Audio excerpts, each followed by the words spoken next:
ಬರೀ ನಿಮಗೆ ಮತ್ತೆ ರಾಜನಂದಿನಿ ಯಾಕೆ ಮಾತ್ರ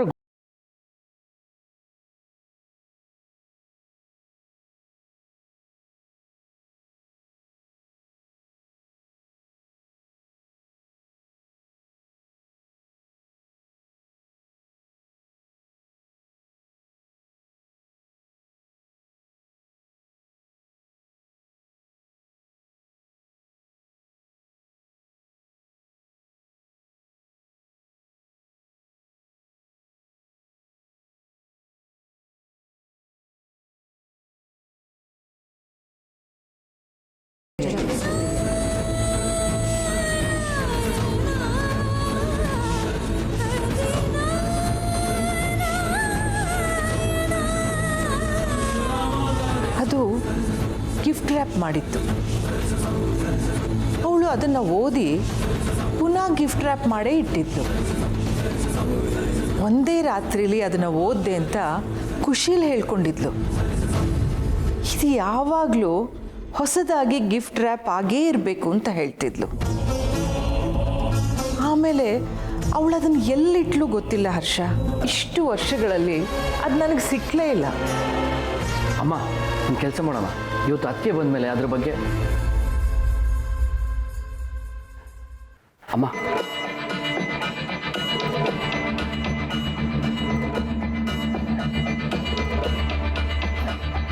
ಅಮ್ಮ ಬಾ ಕೂತ್ಕೋ.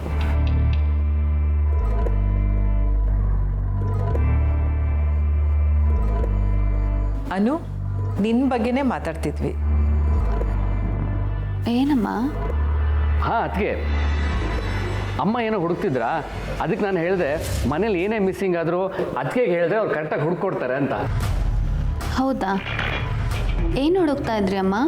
ಅನು, ಒಂದು ಕಾದಂಬರಿ ಇತ್ತು, ಅದು ಗಿಫ್ಟ್ ರ್ಯಾಪ್ ಮಾಡಿತ್ತು. ಅದು ಕಾಣಿಸ್ತಾ ಇಲ್ಲ, ಅದನ್ನು ಸ್ವಲ್ಪ ಹುಡ್ಕೊಡ್ತೀಯಾ? ಗಿಫ್ಟ್ ರ್ಯಾಪ್ ಆಗಿರೋ ಕಾದಂಬರಿನ? ಸರಿ ಅಮ್ಮ, ನಾ ಈಗಲೇ ಹುಡ್ಕೊಡ್ತೇನೆ.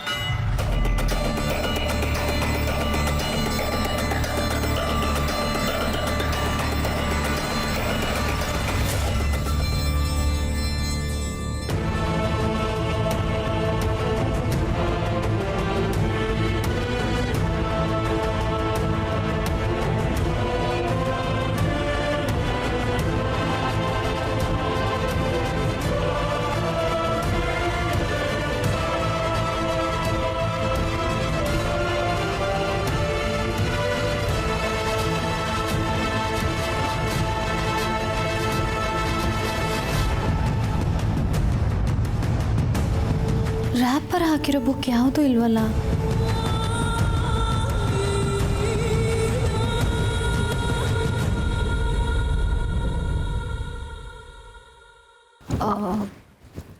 ಅಮ್ಮ ಹುಡುಕ್ದೆ, ಸಿಗ್ಲಿಲ್ಲ.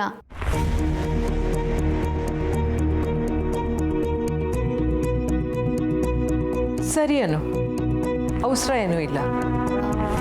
ಇಲ್ಲಮ್ಮ, ನಾನು ನನ್ನ ರೂಮಲ್ಲಿ ಒಂದ್ಸತಿ ಚೆಕ್ ಮಾಡ್ತೀನಿ ರೀ.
ಅಮ್ಮ ಇದೇನಾ?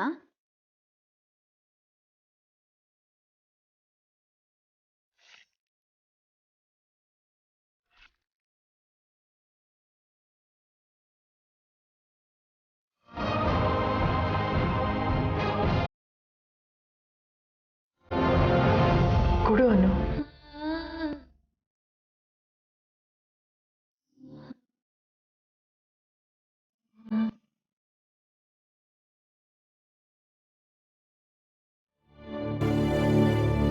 ಅಮ್ಮ ಈ ಕಾದಂಬರಿ ನಿಮಗಿಷ್ಟನಾ?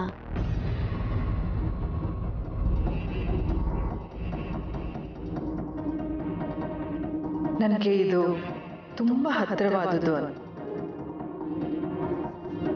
Thank you. Thank you so much.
ಮಂಜಕ್ಕ, ಮಂಜಕ್ಕ, ಬನ್ನಿ ಇಲ್ಲಿ ಸ್ವಲ್ಪ. ಏನ್ ಭದ್ರಣ್ಣ? ಇಲ್ಲಿ ನೋಡಿ, ಯಾರು ಎಷ್ಟು ಚೆನ್ನಾಗಿ ಚಿತ್ರ ಬಿಡಿಸಿದ್ದಾರೆ.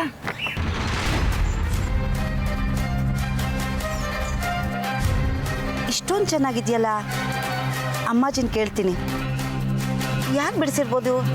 ಇಷ್ಟು ಚೆನ್ನಾಗಿದೆ.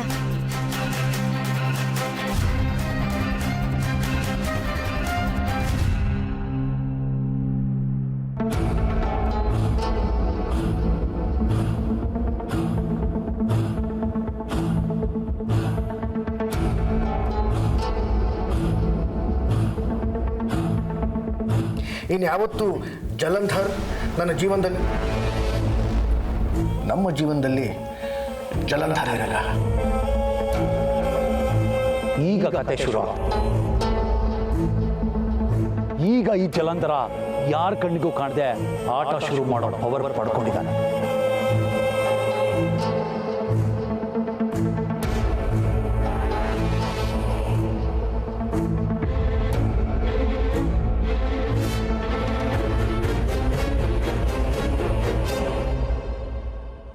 ಬದುಕಿನ ತಕಡಿ ಕ್ಷಣಕ್ಕೊಂದು ಕಡೆ ವಾಲ್ತಾ ಇದ್ರೆ ನಾನು ಯಾವ ಕಡೆ ನಿಲ್ಲಿ?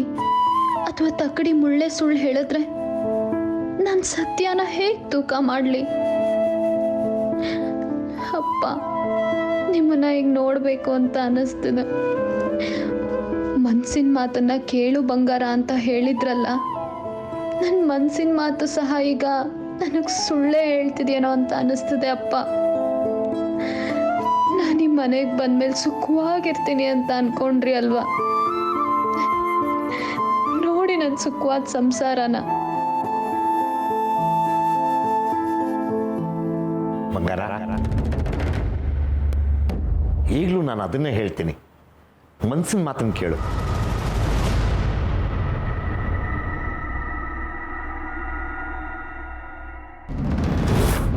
ಅಪ್ಪ, ನೀನು ಅಳಬಾರ್ದು ಮಗಳೇ.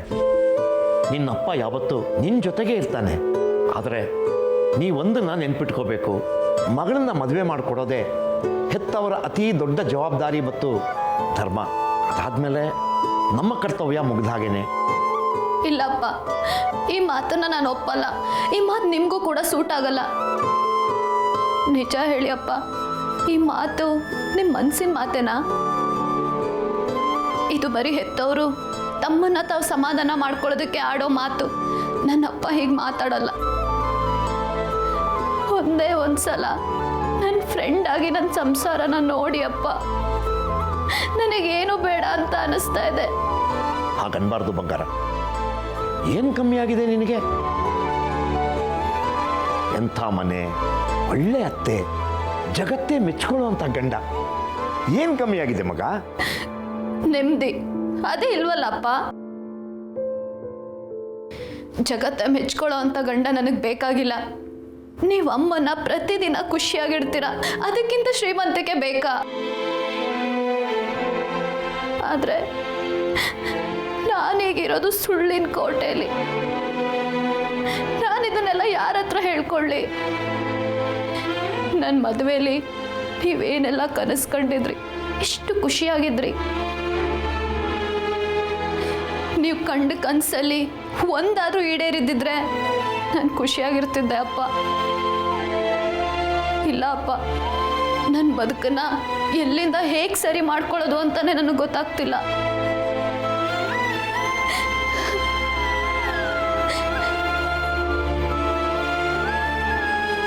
ಬಂಗಾರ, ಬಂಗಾರ ಅಳಬೇಡ. ಒಂದು ಮಾತು ನೆನ್ಪಿಟ್ಕೊ ಮಗ.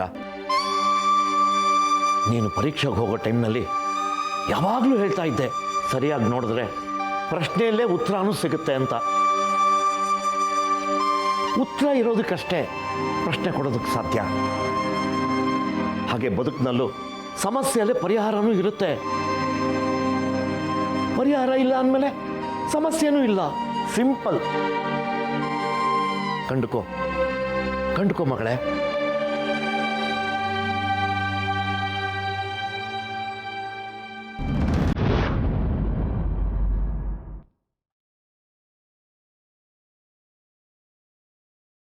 ಅಪ್ಪ,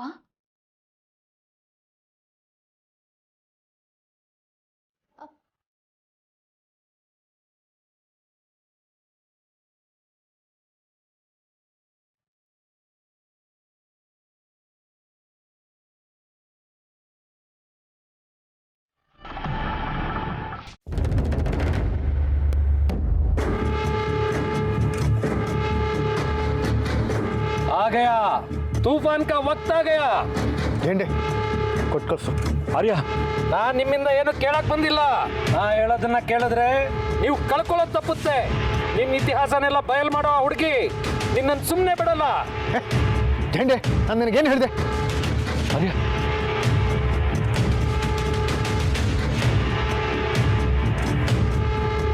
ತಪ್ಪು ತಿಳಿಬಿಡಿ ಬಾಬಾ, ಅವ್ರು ಸ್ವಲ್ಪ ಹಾಗೇನೆ. ಇದರಲ್ಲೆಲ್ಲ ನಂಬಿಕೆ ಇಲ್ಲ. ಪ್ರಪಂಚ ಶೂನ್ಯ. ನಂಬಿಕೆ ಅನ್ನೋದು ಒಂದ್ರ ಮೇಲೆ ಇಟ್ಟು ಇನ್ನೊಂದ್ರ ಮೇಲೆ ಇಡದೇ ಇರೋಕ್ಕಾಗಲ್ಲ ಅಂತ ಹೇಳೋ ನಿಮ್ಮ ಸಾಹೇಬಂಗೆ. ಹೇಳ್ತೀನಿ. ಆ ಲಡ್ಕಿ ಯಾರು ಅಂತ ಸ್ವಲ್ಪ ಡೀಟೇಲ್ ಆಗಿ ಹೇಳ್ತೀರಾ? ಓ ಲಡ್ಕಿ, ವಹಿ ಲಡ್ಕಿ, ಖುದಾ ಕಿ ಕಸಮ್, वो आज आने ही वाली है. ಬಚಾವಾಗೋ ಯಾವ ದಾರಿಗಳು ನಿಮ್ಗೆ ಉಳಿದಿಲ್ಲ ಜೆಂಡೆ. ಇನ್ನು ಅವಳಾಡಿಸ್ದಂಗೆ ಆಡ್ಬೇಕಷ್ಟೇ ನೀವು. ಎಲ್ಲ ಅವಳು ನಂಬಿದ ಮಾಕಿ ಮರ್ಜಿ ಅಷ್ಟೇ.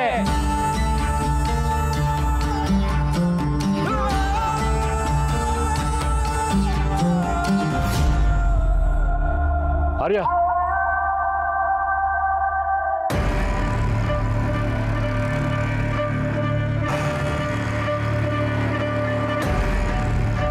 ನೀನೇನು ಹೇಳ್ತೀಯ ಅನ್ನೋದು ನನಗೆ ಗೊತ್ತು झेंडे.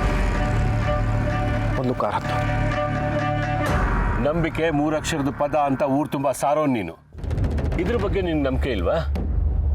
ಉದರ ನಿಮಿತ್ತಂ ಬಹುಕೃತ ವೇಷ. ನೀನು ಅವರನ್ನು ಗೌರವಿಸು झेंडे. ಆದರೆ ಅವರು ಹೇಳೋದನ್ನೆಲ್ಲ ನಂಬಿ ಈ ಥರ ಹೆದರಿದ್ರೆ ನೀನೇ ದಡ್ಡ. ಈಗ ನಿನಗೆ ಅರ್ಥ ಆಗಲ್ಲ.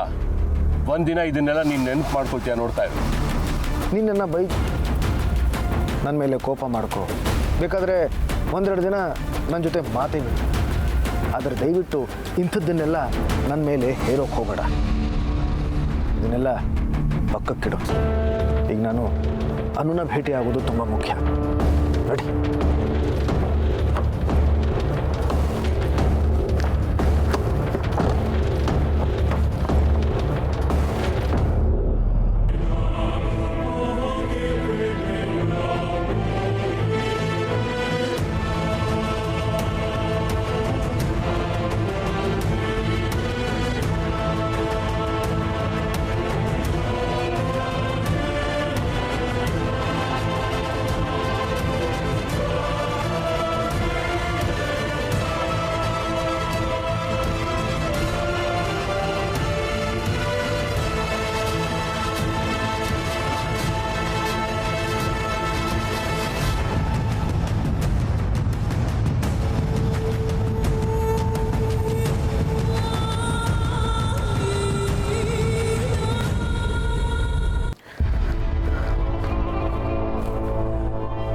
ಅನು ನೀನು ಆಫೀಸಿಗೆ ಯಾಕೆ ಬಂದಿಲ್ಲ? ನಾನು ಫೋನ್ ಮಾಡಿ ಕರೆದಾಗ ನೀನು ಆಫೀಸಿಗೆ ಬರ್ತೀಯ ಅಂತ ಅಂದ್ಕೊಂಡಿದ್ದೆ. ನೀನು ಇಲ್ಲಿಗೆ ಬಂದಿದೆ ಅಂತ ಗೊತ್ತಾಗಿ ನಾನು ಇಲ್ಲಿಗೆ ಓಡ್ ಬಂದೆ. ಯಾಕನು ಏನಾಯಿತು? Are you okay? I am fine sir. ನನಗೆ ಆಫೀಸಿಗೆ ಬರಬೇಕು ಅಂತ ಹೊಳಿಲಿಲ್ಲ, ಮನೆಗೆ ಬಂದ್ಬಿಟ್ಟೆ. ಹೇಗಿದ್ರೂ ಇಲ್ಲೇ ಸಿಗ್ತಿರಲ್ಲ ಅಂತ ಕಾಯ್ತಾ ಇದ್ದೆ. ಸರಿ, ಫೈನ್ ಅಂತಂದೆ ಅಲ್ಲ, ಅದೇ ನನಗೆ ಸಮಾಧಾನ. ನೀನು ದೇವಸ್ಥಾನಕ್ಕೆ ಹೋಗಿದ್ದೆಲ್ಲ, ನಿನ್ನ ಮನಸ್ಸಿಗೆ ಸಮಾಧಾನ ಆಯಿತಾ?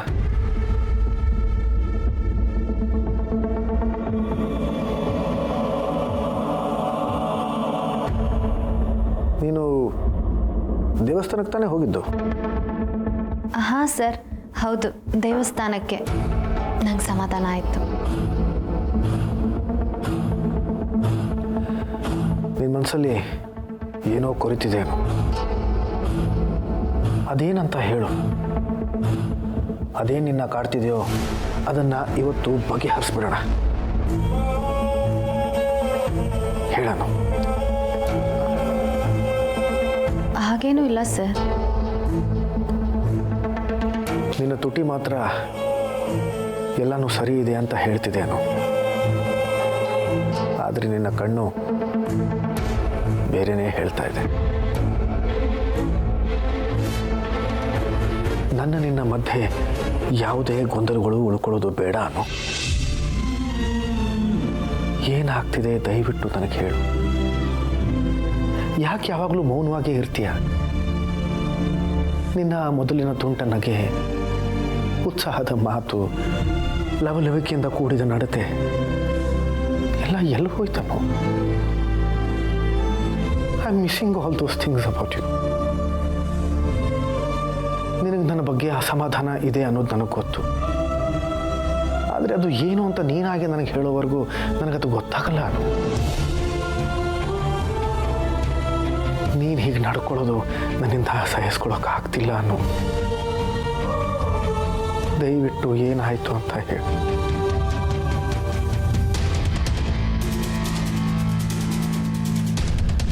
ಕೈ ಮುಗಿದು ಕೇಳ್ಕೋತೀನಿ ನಾನು.